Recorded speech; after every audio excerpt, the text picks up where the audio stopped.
I've only told a few people this because I still can't explain what I heard that night. But every time I think about it, the same cold rush goes through my chest, like I'm back on that trail again. I grew up in southern West Virginia, so the woods were always part of my life. At night, they can feel endless, like the darkness stretches far past the trees themselves. I used to love that feeling, the quiet weight of nature pressing in, until the night everything changed. This happened about 2 years ago. My friend Mark had come over late. We'd spent the evening watching UFC reruns and playing Xbox, the usual stuff. By the time we got bored, it was past 1 a.m. That stupid kind of confidence you get late at night hit us, and we decided to walk one of the trails behind my neighborhood and smoke a joint. I'd been on that trail hundreds of times. I never thought twice about it. Looking back, that's the part that bothers me most. I walked straight into the woods without even checking the sky, the temperature, or the feeling in my gut. I didn't know that was the last time I'd ever go into the Appalachians at night. The trail is only about a mile long, but it cuts deep into the trees. Even when it's calm, the branches block the moon almost completely. That night, the woods felt alive. You could hear animals shifting through the brush, birds twitching in the branches, something small darting across the trail ahead of us. Normally that calms me down. It means the forest is doing what it's supposed to. But that night, the noise felt wrong. Too active, too alert. We got halfway down the trail and stopped near this break where the trees thin out. Mark lit the joint, and we stood there talking about nothing important. For a moment, everything felt normal. Just two idiots in the dark with a lighter and a bad idea. Then the forest went dead silent. No wind, no animals, no movement, nothing. If you've spent time in the mountains, you know that kind of silence is rare. It's like the woods themselves were holding their breath. I remember turning my head toward Mark, and he was already staring at me. Neither of us said anything. Then we heard it. A voice. It was shaky, uneven, almost electronic, like someone playing a broken recording through a cheap children's toy. It wasn't a word, or maybe it was, but it came out warped and stretched, like somebody imitating human speech without understanding it. It came from behind us, maybe 30 yards back. We froze. I think we both instinctively held our breath, waiting for it to move or repeat. And it did. Over and over, the same broken off-key sound. Like someone trying to call out, but forgetting how speech works halfway through.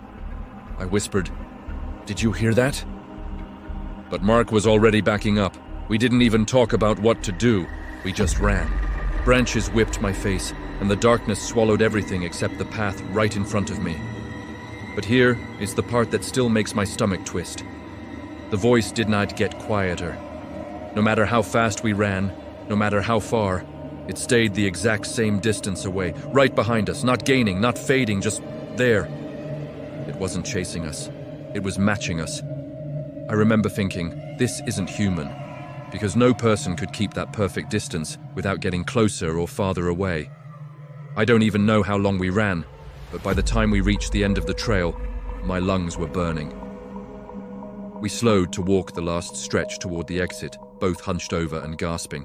I remember telling myself the voice had stopped, that we were safe, that it must have been some messed up echo or animal, anything to keep myself from breaking down. We were maybe 5 minutes from the parking lot when it happened. A scream, so violent and sharp it felt like it cut through the air, exploded directly behind us. I don't mean back in the woods, I mean behind us, as if something had been standing right at the edge of the tree line, waiting. The scream wasn't human.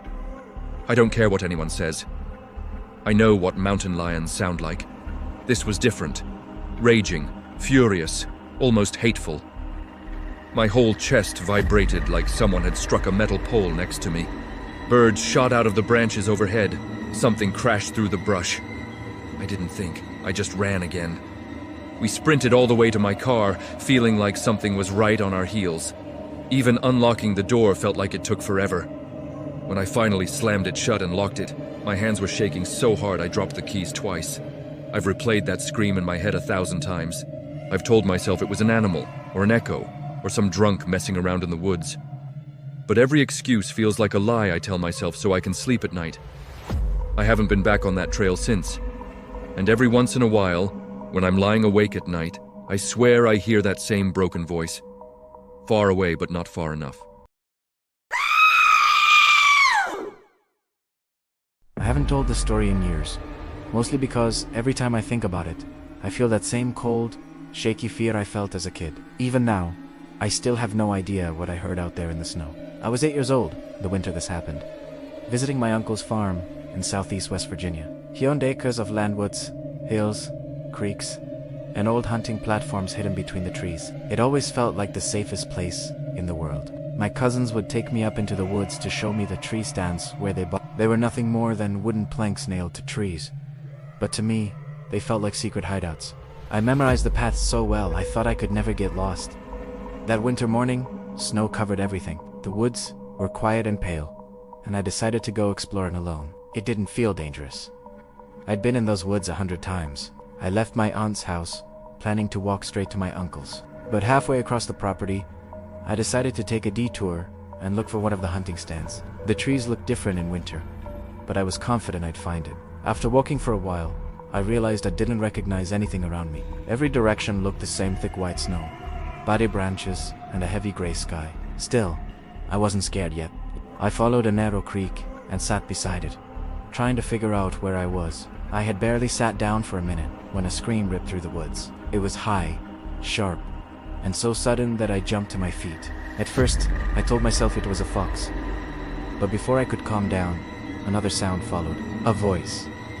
Someone crying. Deep, painful crying that echoed through the trees. I called out, "Okay guys, not funny," because I was sure my cousins were messing with me. But the crying didn't stop. It didn't even change. It stayed the exact same volume no matter which way I turned. I started walking back, following my footprints in the snow, but the crying followed me. It didn't get louder. It didn't fade. It just stayed exactly the same as. If whoever was crying was matching my pace perfectly, my chest felt tight, and every time I looked back, I expected to see someone standing between the trees. But there was nothing. Just snow and silence, except for that constant crying. I began to walk faster, then faster, until I was practically jogging. The crying still didn't change. It was like it was attached to the woods instead of a person. By the time I reached the field near my uncle's house, my face was numb from the cold and my legs were shaking. And then, the moment I stepped out of the tree line, the crying stopped. Completely. Like someone cut it off mid. I sprinted across the field and ran straight into the kitchen. I slammed the door behind me as if something was chasing me. My family turned toward me instantly. Everyone was there. My mom, my uncles, all my cousins. Coats on, boots on. They were just about to head out to look for me because I had been gone for hours. My mom said I was pale and shaking. My mittens were torn, and there were scratches across my hands I didn't even remember getting. They asked me what happened, and I told them everything. I'll never forget the look on my uncle's face. He didn't laugh or call me dramatic. He didn't look confused either. He just sighed and said quietly, "You shouldn't be up there alone." I asked if anyone had gone out earlier, maybe trying to find me. They all shook their heads. No one had left the house. They'd only seen my footprints heading into the woods. Later that night, when they thought I was asleep, I overheard my uncle talking to my mom. He said, "It's that thing again, the one that screams." I didn't sleep at all, and even now, as an adult, when snow falls and the woods go quiet, I swear I can hear faint crying somewhere far away, but never far enough. Thanks for listening. If you have a story like this, share it in the comments below, and don't forget to subscribe for more.